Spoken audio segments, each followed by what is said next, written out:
Hmm. Everybody, good morning. Please look at this blackboard and listen to me. And the next chapter, A Letter to God, written by ZL Fans, about a lesson. This lesson is a very poor farmer Lencho. Lencho was very honest and he was very poor, and he was a firm faith of God, and he believed of God so that destroy his crop with hailstorm.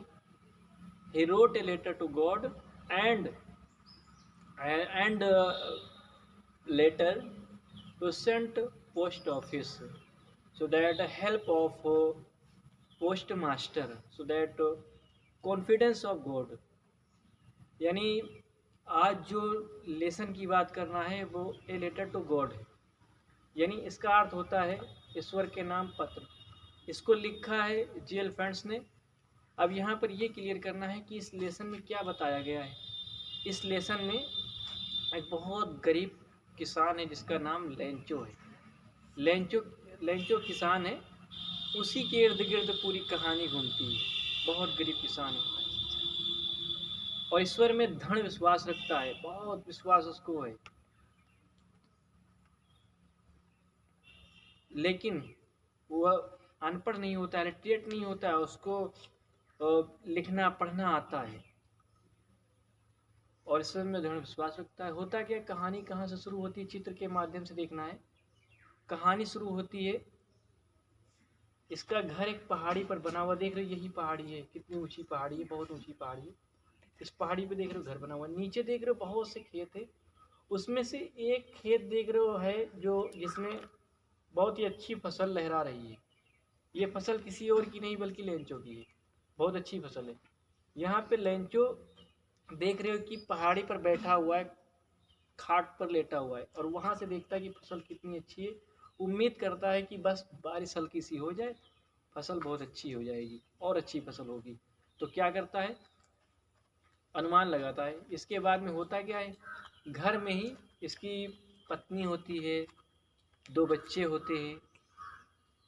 इसकी पत्नी क्या करे, देख रहे हो कि यहाँ पर घर पे खाना बना रही है और वहाँ पर देख रहे हो कि छोटा सा लड़का क्या कर रहा है, वहाँ पर खेल रहा है और एक बड़ा लड़का वहाँ पर देख रहे हो कि अपने खेत में काम कर रहा है और लेंचो क्या है, खाट पर लेटा हुआ है। तो यहाँ पर उसकी पत्नी भोजन बना रही है और बनाने के बाद जब बना होती है तो कहती है कि सभी लोग आ जाओ भोजन के लिए। अब जब भोजन ये लोग कर रहे होते हैं तो पता क्या होता है, वो तुरंत वो यानी भविष्यवाणी करती है, यानी करती है उसकी वाइफ कि हाँ ईश्वर चाहेगा तो पानी ज़रूर बरसेगा। होता क्या, इतने में बारिश होने लगती है, बारिश होती है। बारिश का आनंद लेने के लिए लेंचो देख रहे हो कि बारिश हो रही है, लेंचो जा रहा है, उसी में बहुत आनंद ले रहा है। इसके बाद में देख रहे हो कि ओले गिरना, देख रहे हो कितने बड़े बड़े ओले गिर रहे हैं, ओले गिरने लगते हैं। तो ये कहता है कि ये सिक्के हमारे लिए चांदी के और सोने के सिक्के बरस रहे हैं। फिर क्या करता है, फिर इसके बाद में काफ़ी ज़्यादा ओले गिरते हैं। देख रहे हो कि जो फसल है ना, इतने ओले गिरे कि फसल है ओलों से ढक गई है, फूल पूरी तरीके से टूट गए हैं, बर्बाद हो गई फसल। अब ये क्या करता है, देख लो लेचो जा रहा है, खेत में खड़ा हुआ है और आवाज़ देता है अपने घर में, सभी लोगों को बुलाता है, कहता है कि हमारी फसल बर्बाद हो गई, अब हम इस साल भूखों मर जाएंगे। ये ऐसी बात कहता है। लास्ट में ये आता है और खाट पर लेट जाता है, फिर सोचने लगता है अब क्या होगा। अब ये कहता है कि नहीं, हम भूखों नहीं मरेंगे, हमारी सहायता करेगा ईश्वर करेगा। इसको बहुत दृढ़ विश्वास होता है। ये क्या करता है, ये तुरंत जाता है और एक कागज़ लाता है, फिर पत्र लिखना शुरू करता है और पत्र लिख देता है। और पत्र में लिखता क्या, कहता है कि ईश्वर मेरी फसल बर्बाद हो गई है, मेरे पास खाने के लिए कुछ नहीं है, अगर आप हेल्प नहीं करेंगे तो हम और हमारा परिवार भूखों मर जाएंगे, ऐसी बात कहता है। फिर ये वो पत्र लेकर जाता है, पोस्ट ऑफिस देख रहे हो जा रहा है, फिर सामने देख रहे हो पोस्ट ऑफिस, इसी पोस्ट ऑफिस में लेकर जाता है पत्र और फिर लेटर बॉक्स में डाल देता है। देख रहे हो लेटर बॉक्स है सामने और इसी में डालता हुआ दिखाई पड़ रहा है कि डाल रहा है, लेटर बॉक्स में डाल देता है।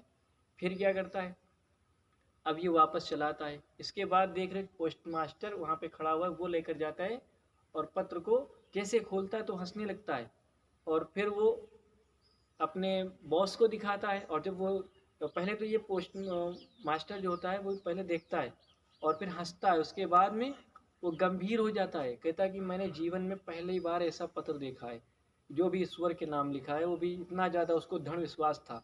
उसको विश्वास था कि है ईश्वर सहायता करेगा। तो ये क्या करता है, वो पहले तो हंसता है, उसके बाद में वो समझ जाता है कि अगर हम इसकी सहायता नहीं करेंगे तो हो सकता है उसका विश्वास ईश्वर से हट जाए, जो कॉरस्पॉन्डेंस उसका चल रहा है वो टूट सकता है। इसलिए हमें इसकी हेल्प करनी चाहिए। अगर हम हेल्प कर देंगे तो उसका ईश्वर में और दृढ़ विश्वास हो जाएगा। इसलिए वो 100 पीस की डिमांड करता है, लेकिन 70 पीस ही उसको इकट्ठा कर पाता है और लिफाफे के अंदर पैक कर देता है। इसके बाद लेंचो जाता है। 8 दिन बीत जाते हैं और 8 दिन बाद देख रहे हो लेंचो जा रहे हैं, उसी पोस्ट ऑफिस में पहुंचा है। यहाँ पर देख रहे हो पोस्ट ऑफिस जाता है और इसके बाद वहाँ पर पोस्ट मास्टर उसको पत्र देता है, वो एक पार्सल होता है उसको देता है। इसके बाद क्या करता है देख रहे हो, पोस्ट मास्टर खड़ा हुआ दरवाजे के पास और यहाँ पर देख रहे हो लेंचो निकल रहा है और जा रहा है। फिर क्या होता है, इसके बाद लेंचो जब आता है तो उसको गिनना शुरू करता है। जब गिनता है तो उसमें 70 पीस निकलते हैं। तो वो कहता है कि मैंने तो 100 की डिमांड की थी, 70 मुझे मिले। तो इसका मतलब जो यहाँ पर जितने भी एम्प्लॉइज़ हैं वो सब बंसा क्रुक्स हैं, यानी घूसखोर हैं। फिर से वो क्या करता है, फिर दोबारा वो जा रहा है पोस्ट ऑफिस में। देख रहे हो यहाँ पर पोस्ट ऑफिस बनी हुई, इसी पोस्ट ऑफिस में जाता है और फिर पत्र वहाँ पर लिखता है। लिखता क्या है, कहता है कि ईश्वर आप मुझे जो भी सेंट भेजना तो मुझे डायरेक्ट देना है, प्रत्यक्ष रूप से मुझे देना है, डायरेक्ट देना है, क्योंकि पोस्ट ऑफिस में मत भेजना। क्योंकि यहाँ के जो कर्मचारी ने इसी पोस्ट ऑफिस के बहुत घूसखोर हैं, इन्होंने 30 सेंट कम कर लिए, 30 पीस कम कर लिए, इसीलिए पूरे सेंट मेरे पास ही भेजना, डायरेक्ट मेरे पास भेजना, इन लोगों के पास मत भेजना। यानी यहाँ पर इस कहानी से ये सीख मिल रही कि इसको ईश्वर में दृढ़ विश्वास है। तो यहाँ पर अगर पोस्ट मास्टर इसकी सहायता न करता तो यहाँ पर उसका ईश्वर से विश्वास हट जाता। उसका ईश्वर में दृढ़ विश्वास बनाए रखने के लिए ही उसने सहायता की। तो जब उसने सहायता की थी तो उसने महसूस किया था कि मैं बहुत ही अच्छा, दुनिया का सबसे अच्छा काम आज मैं कर रहा हूँ, उसने ऐसा भी महसूस किया था। तो यहाँ पर बैकग्राउंड हुआ। इसके बाद में क्वेश्चन आंसर की भी बात करना है, क्योंकि जब तक किसी भी लेसन के बारे में उसका यानी बैकग्राउंड हिंदी नहीं पता होता है तो उसका एक्सप्लेन हम यानी क्वेश्चन आंसर हम नहीं कर सकते। तो यहाँ पर लेसन को अच्छी तरीके से सुन लेना, समझ लेना है। इसके बाद में क्वेश्चन आंसर की बात करना है तो बहुत ही आसानी से तुरंत समझ में आनी है। तो यहाँ पर इसके बाद में क्वेश्चन आंसर की बात होनी, ब्रेक के